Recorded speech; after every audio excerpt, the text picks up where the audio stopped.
The Munich Security Conference is basically a masterclass in backroom diplomacy. Do people worry more about China or Russia? Well, both of those are high on the list of concerns, and of course, both of them deeply affect the outlook for energy. Trade war with China has the potential to depress global energy demand. That could put downward pressure on oil prices this year. The U.S. is now a major oil and gas exporter, locked in a major trade war with China, and Congress just introduced new sanctions legislation yesterday that would hit the energy sector hard, and the potential to grow Russian oil production in the future. How would you describe the relationship between Russia and the U.S. right now, Mr. Bordoff, and are we going to see more sanctions? Well, it's deeply strained, obviously, given what's taken place over the past many years with regard to Ukraine and interference in the U.S. elections. And now it's become a political issue where the Democrats, I think, see an opportunity to score political points by being as tough as possible on Russia because of perceived closeness between the president and Putin. So I think we see the Democrats eager to push forward with a new round of sanctions. Again, a big piece of that will be the energy sector.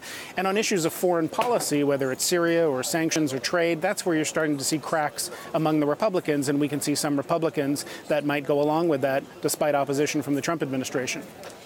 Jason, so much on the campaign trail when President Donald Trump was running. A lot of this was about equitable sharing within NATO. How much of that is on the agenda? Who has the advantage here?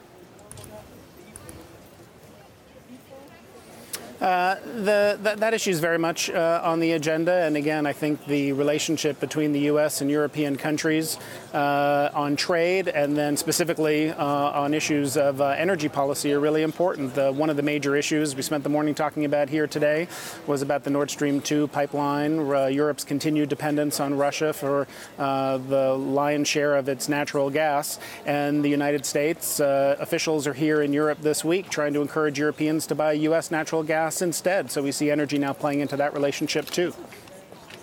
Jason, how are you expecting this U.S. China trade standoff to develop? Can they find an agreement or actually anything that has to do with IP will just make the divide bigger?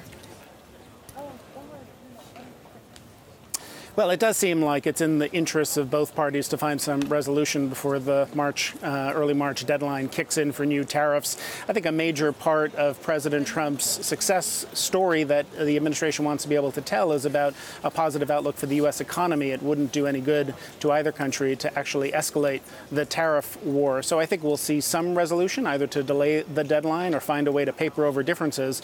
But it's going to be fairly difficult to really deal with the serious issues that are challenging this relationship, IP being one of them.